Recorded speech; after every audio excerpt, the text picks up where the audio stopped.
everyone, and welcome to Beltline to Broadway.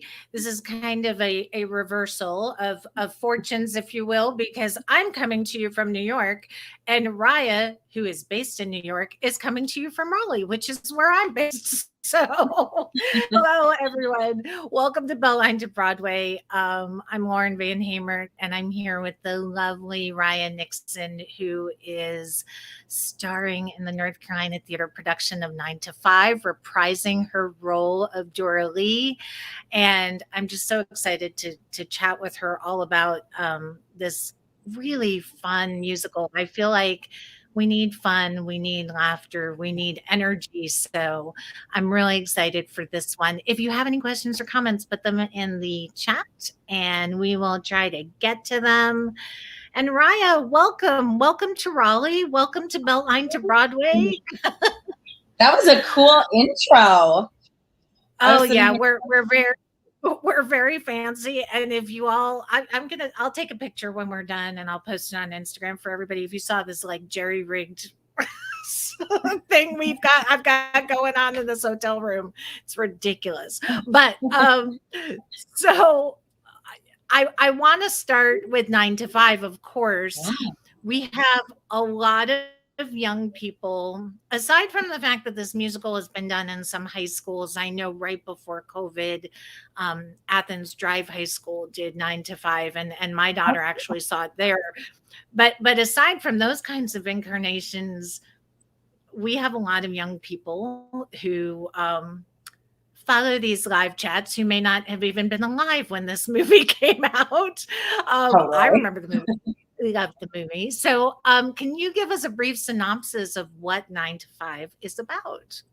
Yes, of course. So it was an awesome movie starring Lily Tomlin, Dolly Parton, and Jane Fonda. I believe it came out in 1980. If I'm not mistaken. Yeah, and it basically follows 3 women's journey in the workplace. And we're dealing with, all of the things that, unfortunately, we've come a long way, but of course, this is still present in some work situations. Basically following the journey of these women through the workplace, interactions with their boss, who, the little tagline is a sexist, hypocritical, sexist, egotistical, lying, hypocritical bigot. And, a lot of hijinks ensue. There's some really cool, getting their revenge on them. And it's just like some really good girl power, fun music. It's such a good time. It's such a good time. I'm so excited. And as I said, you are reprising this role because you took over for Diana DeGarmo in the national tour in the role of Doralee. So talk to me. I was such a huge fan of Diana DeGarmo from American Idol. Talk to me about stepping into this role. That was back in 2010, 2011. That was a different time. It seems like the face is a little tighter. All of our faces were a little tighter. Yes. A little nipped and tucked and everything at the time. But anyway, talk to me about taking over the role and stepping into the role of Doralee on tour. Yeah. So I was graduated college in 2009, and Megan Hilty, who did it on Broadway, we both are from Seattle. We both went to Carnegie Mellon. And then I think it was during my senior year that 9 to 5 was, it was the big reveal on Broadway, and it was, currently running. And it was just I tailored my entire showcase experience on trying to get that role. I was like, oh my gosh, I have to. I saw it in the front row. I was obsessed. So when the tour, the audition notice for the tour came up, I was like, okay, it is time. And then when Diana ended up getting it, and she is just unbelievable, so sweet, so talented. I was the same, huge fan of her on the show. And so it was also my first understudying experience, which that in itself is on the road when you're moving all the time and you're exhausted and you have your own track, because I had my own track every night, as well as understudying Doralee, and actually I understudied Judy as well, which it was kind of a strange choice, but okay. And, you know, I learned so much from Diana and her professionalism. You know, she had already done a couple Broadway shows at that point, and, you know, did my best to get ready to step in at a moment's notice. She had a couple, things that she had stepped out, you know, so I had some planned ones, and then also some when you just wake up and you're under the weather. And so then when I think she got a job, she got Hairspray at the Hollywood Bowl. And so that sort of wrapped up her time with the tour. And I got to do it. And, you know, my whole family, I got to go on in Seattle, which is my hometown, and play at the Fifth Avenue. And, you know, had everybody that I had known from growing up show up and see that, which was amazing. And it was just so cool. It was so weird to think that it was 10 years ago and that, you know, I was in my early 20s and just blindly jumping into this show. And we were so young and just, you know, doing our best to survive and not be too crazy on the road. And yeah, it was really, really cool. It's so interesting to me. You know, I spoke to Karen Zimba, also for North Carolina Theater. Also, Eric Woodall directed her in Annie, and she and I were discussing a chorus line. And she said when she first got a chorus line, she was very young. She was very excited. She was very raw. I think it was one of her first gigs. And then she returned to the show after, and she said, having all this body of experience under me, returning to the show just breathed new life into it for me. So how is it for you returning to this role now that you've had all this lived experience and stage experience between that tour and now? Yeah. You know, I haven't even taken that long to think about how the approach sort of differs. Definitely, I think when I was doing it almost 10 years ago, there was so much of just the tour has already been set at that point. So I didn't have, you know, the ability to create a specific rapport necessarily with the girls from the get-go when everything was being set and spaced, unlike with Sarah and Lauren, who they are so fabulous, and it's immediately been like, you know, sisters right off the bat. So I think having the ability to, you know, create it from scratch and not have certain moments that, you know, you have to hit because somebody else has created it, you know what I mean? Which I was more than happy to do. And I was filling somebody who's incredibly talented shoes. That, and there is sort of the difference in your own, as a woman, your own understanding of yourself and of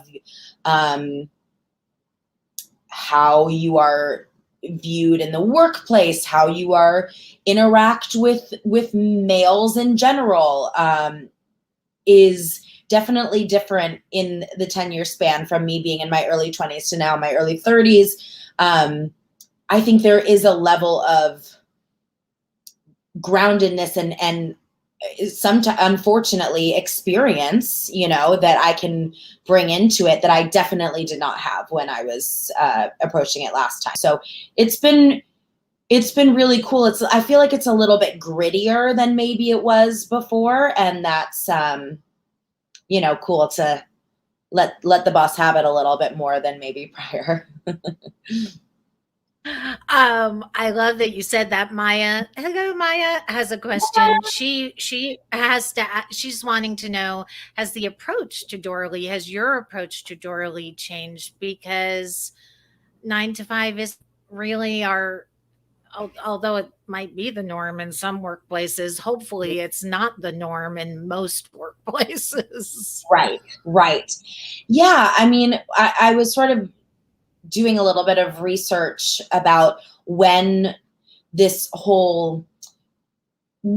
was basically addressed, that sort of balance of power in the workplace, and, when things actually were labeled as not just, oh, she looks awful cute and I'm going to let her know that today, and sort of the balance of power and how that is still pretty prevalent, and how everybody has different definitions of what those power positions are in the workplace. But I do hope, and I do believe that it is better than it was in 1979 when they made this. But I don't think it was even labeled, whether it be sexual harassment or anything, was even labeled until 1980, which is really wild. So I do think that there has been, a lot of growth, and that's probably why it's really cool to bring the show now, and with women sort of having a little more strength to go, yeah, girls, you go do that. So many lines you would think feel, oh, these are so 70s or these are so 80s, but nope, they are perfectly applicable right now.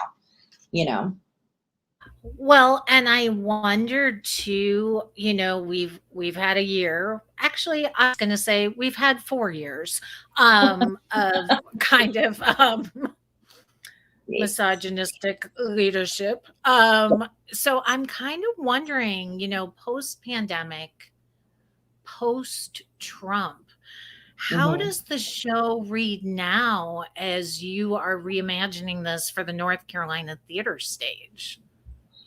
Yeah, we've been talking about that.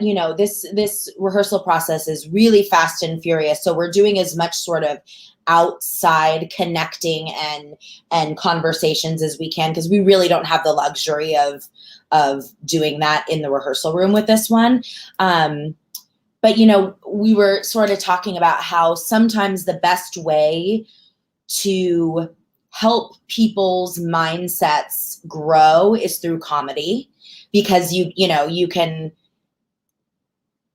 turn a mirror to them and show sort of how warped and how and I'm sure there will be plenty of people attending, whether it be in North Carolina, whether it was in New York, who might see it and go, I don't really see any problem. These ladies are taking it way too personally. You know what I mean? So I think Eric, our director, our amazing director, has brought that up a few times, that sometimes the best way to really make a change and to get somebody even subconsciously to think about things in a new way is by making them laugh, and by making you go, oh my gosh, that's absurd. And then maybe on your drive home, you're going, okay, wait, let me think. Have I ever done this? Or have I ever, been in a position where I've, been spoken to inappropriately and maybe thought I had to go along with it or whatnot. So I think that's the beauty of 9 to 5, is that there's a whole lot of comedy mixed into some really, really poignant issues. I agree. And I think, when I think about like Mel Brooks and the producers, that's his whole, if we make fun of something, if we, do it through comedy, then people will be a little bit more disarmed, and maybe their hearts will be opened a little bit, or their minds will be open a little bit. So I love that approach. And Eric is a brilliant director. Oh my gosh. I mean, he was all of our favorite casting director in New York. There was no room like going in. It's an incredibly nerve-wracking, vulnerable experience to go in an audition room, and he has just always been an actor's casting director, makes everybody feel comfortable, and that's exactly what it's like in the room with him. And honestly, when you said that about Mel Brooks, and I'm sitting here thinking about Dolly Parton's whole thing is, she's made everything over the top and big and almost cartoonish, but underneath, and I sing a whole song called Backwoods Barbie sort of about this whole issue, that underneath I mean, there's nobody more real. There is nobody who's, taken a very specific, interesting stance on being a feminist, helping her community, being a pillar of, she's like, did you ever listen to that podcast, Dolly Parton's America? I haven't. Now I'm going to put it on my list, though. Oh, it is so good. And how she's sort of a unifier. You can't really name a group, a demographic, anything that would go, yeah, just, I'm not into her. Like, she really is, in general, they talk about going to one of her concerts and you've never seen such a variety of people there. And it's just because she is just a unifier with a whole lot to say, but in a package, it's just sweet and over the top and blonde. And, a lot of poignant things can happen through that. Oh my gosh. Yes. Now the tour actually opened in Tennessee. It closed in Texas. When you were in Tennessee, did Dolly come to see the show? Oh yeah. So she joined us, I think. Well, she was in the final audition rooms on the final day, just to sort of, put her stamp of approval. And then she was there almost, I would say, the entire time that we were in Tennessee, and that's where we teched in downtown Nashville. She threw us a big barbecue, and they always say, don't meet your idols because you're worried that they're going to let you down. And it could not have been more of the opposite. She makes everybody feel important, everybody feel like she genuinely wants to take the time to get to know you. And you can smell that glorious angel from 10 miles away. You knew, like, we wouldn't even know Dolly was going to be in the building. And next thing you know, we would be walking down the halls, like getting our wigs changed. We'd be like, Dolly's here. Because she has like the most beautiful angelic perfume and aura smell. And she's just an angel. She's an angel. She is. What she has done during this pandemic to fund vaccinations and make it happen and really be so pro-vax too is amazingly wonderful. The other thing I kind of am curious about, and I'm just curious about when I see it next week, the show, this whole year we've had these conversations about privilege and essential workers and who has the luxury of working at home and staying safe during a pandemic, and who still has to go into that workplace and keep the world revolving while we're in the middle of this unprecedented time. I feel like this show really does speak to workers' rights and celebrating those people that are so often taken for granted in the workplace, which is such a celebration of what we're seeing right now, which is, I think, so timely. Yeah. Lauren Kennedy, who plays Violet, has a whole speech at the end that really highlights sort of the idea that she says, we're not the guy, we are the little guy. And it's the little guy that keeps, that makes the guy who gets all the accolades look as good as he does. They're the ones that, are working multiple jobs in order to make it work. And, I think it's been especially cool to be in a rehearsal room now with all of these amazing actors who have literally not been able to do one thing. I mean, a couple things if you were very fortunate during it. And I mean, it is not lost on us that we are incredibly fortunate to be back to work when so many actors still aren't.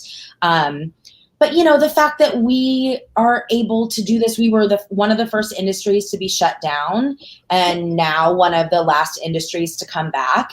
And so I think that there is a huge energy just from the actors brought back that's like a level of like, thank you for acknowledging this. And, we will do everything we can to, it just feels very timely right now. And Yeah. Yeah. It does. To me too. I mean, aside from being fun, it's, we have to tell people it's fun, it's It is comedy, so it's fun. musical comedy.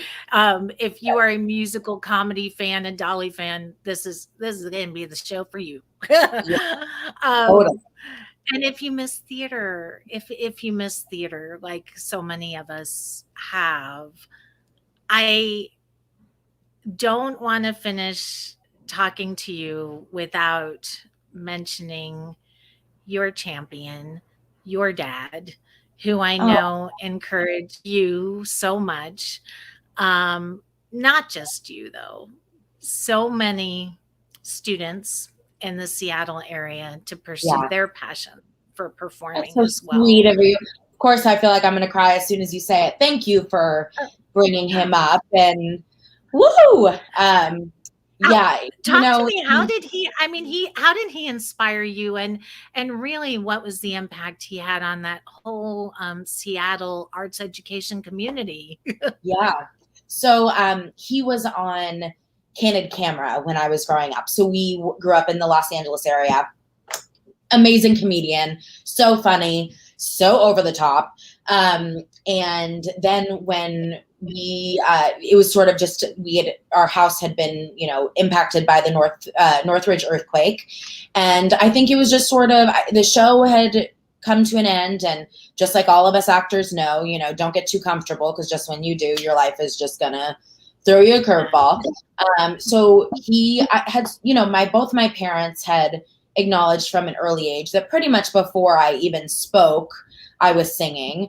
And they both have theater backgrounds. They met doing an off-Broadway play, actually. And so we moved up to Seattle, and he was actually working a corporate job. And we got there, and he was just sort of like, wow, there's really nothing for kids here yet, that in the Seattle area that really, there was Seattle Children's Theater, which is amazing, but a lot of it are adults putting on shows for kids. And so he sort of found this missing piece in the Seattle theater community, and it just exploded. And it was absolutely amazing. When he passed away, I guess it's been 2.5 years ago now. Wild how time flew during the pandemic. You don't even feel like that was even real time. Getting to do his celebration of life actually at the Fifth Avenue Theater, where I got to go on for Doralee for one of my first times. It was really, really cool to see. And I've actually talked about this a couple times, that it's so ironic, and honestly,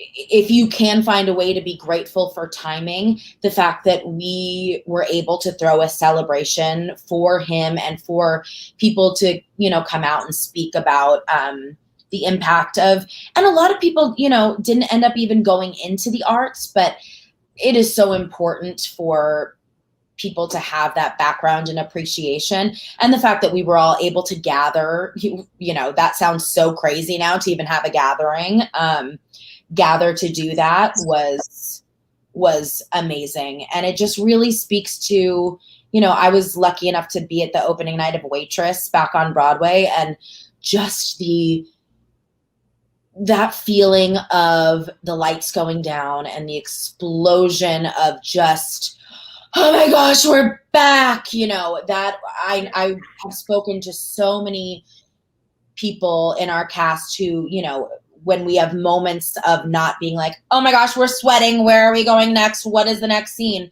Where we're like, oh yeah, we get to do this again. And like, people are going to be out there who have not gotten to see anything, and, who might not even be theater people, but don't even know how much they missed it until they're back and able to see it and go, oh my gosh, that's right. The arts are amazing. And it's just such a perfect first show back, because, there's Southern roots in it. There's Dolly. There's so many local actors who were incredible. I mean, this pool here is so impressive. Me being in New York, we were just talking about that last night, because I'm here with a friend of mine who happens to live in Seattle. And she was saying, I need to come to North Carolina. Your theater sounds great there. Yes, and Lauren's Theater Raleigh. We saw a play there the other night. I mean, it's really cool. And gosh, the Carolinas are just so beautiful. Everyone is so kind. It's been such a nice little break from being in New York, just to be down here for some Southern hospitality. Oh, yes, that's good.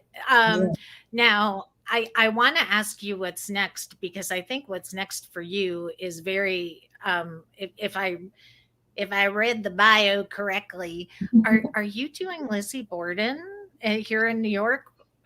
So I did the original cast album of Lizzie.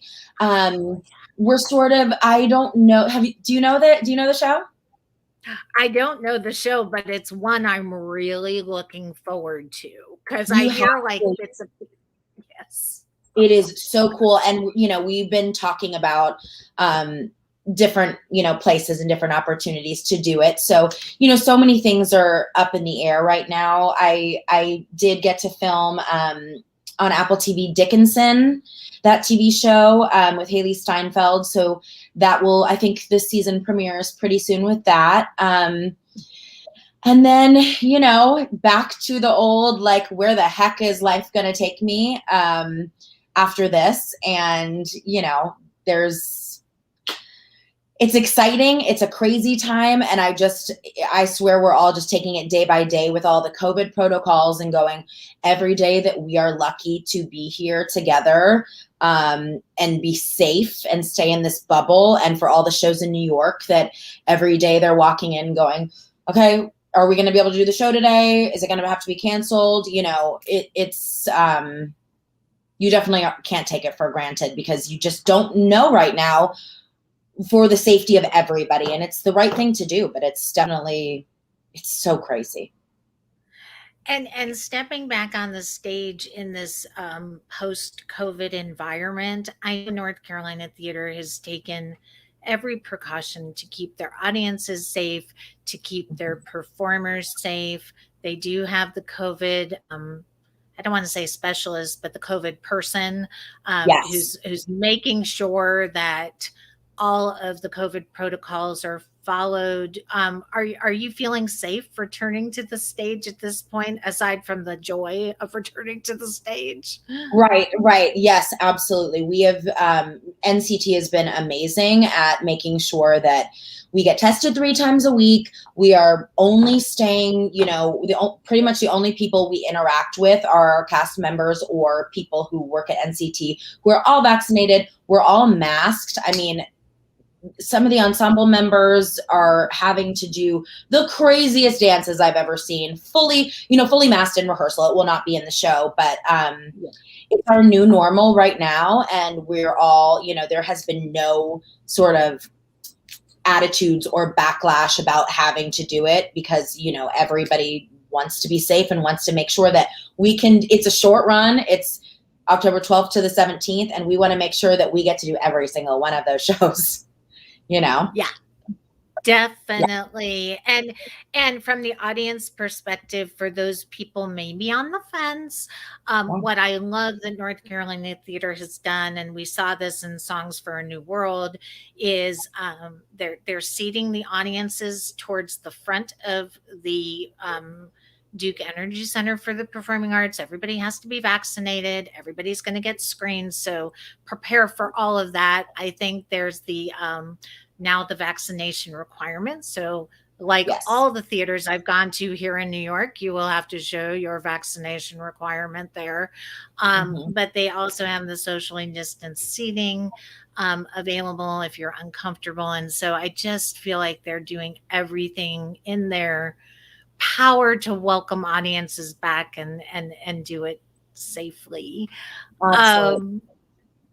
So what can Doralee teach us all about femininity, feminism, women's rights? There's just so many layers to her. What can she tell us about those things?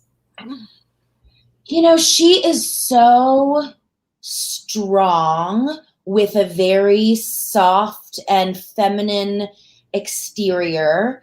But she really, really knows who she is, and is very aware of, you know, what she looks like on the outside, and the fact that, you know, and gosh, just a good life lesson in general about not judging a book by its cover, that you have no idea what's going on with somebody underneath. And just so warm and strong. I mean, it's Dolly, you know, that she has the way of instilling real strength and real strong values. I mean, she is such a feminist, without it being aggressive, and even different than, you know, her cohorts in the movie, who are both, you know, have a different approach to their feminism. And you know, I think it goes back to that sort of way of approaching it through comedy and laughing at yourself, but having real strength underneath. And she also is the one that has like a real strong home life, happens to have a man who is really progressive and really supportive.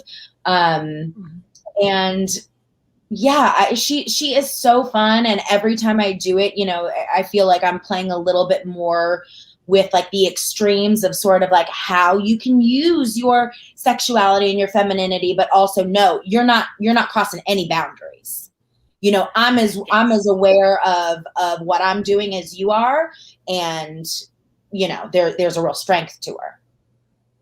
Absolutely. And I think just the story here of women supporting women is such an important one as well. So I love that.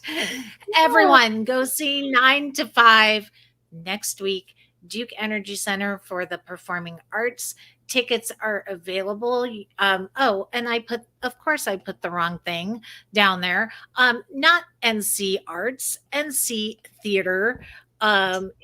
.com is where you can get your tickets, and go see Ryah, and of course local favorite Lauren Kennedy Brady, and all of these amazing local performers who are going to be on that stage just singing this glorious music. It's so fun. Thank you so much. This has been so lovely, and we cannot wait to see you on opening. I will be there. Hopefully with everyone else. I always say we'll see you at the theater. I hope to see everyone there. This is going to be a joyous celebration. If you joined us late, you can view this from its entirety, or from the beginning in its entirety on Facebook, on our YouTube page, or I will post it on the website, most likely tonight after I see Waitress. That's where I'm going tonight to see Waitress. So good. Oh my gosh, enjoy it. Oh, it's so good.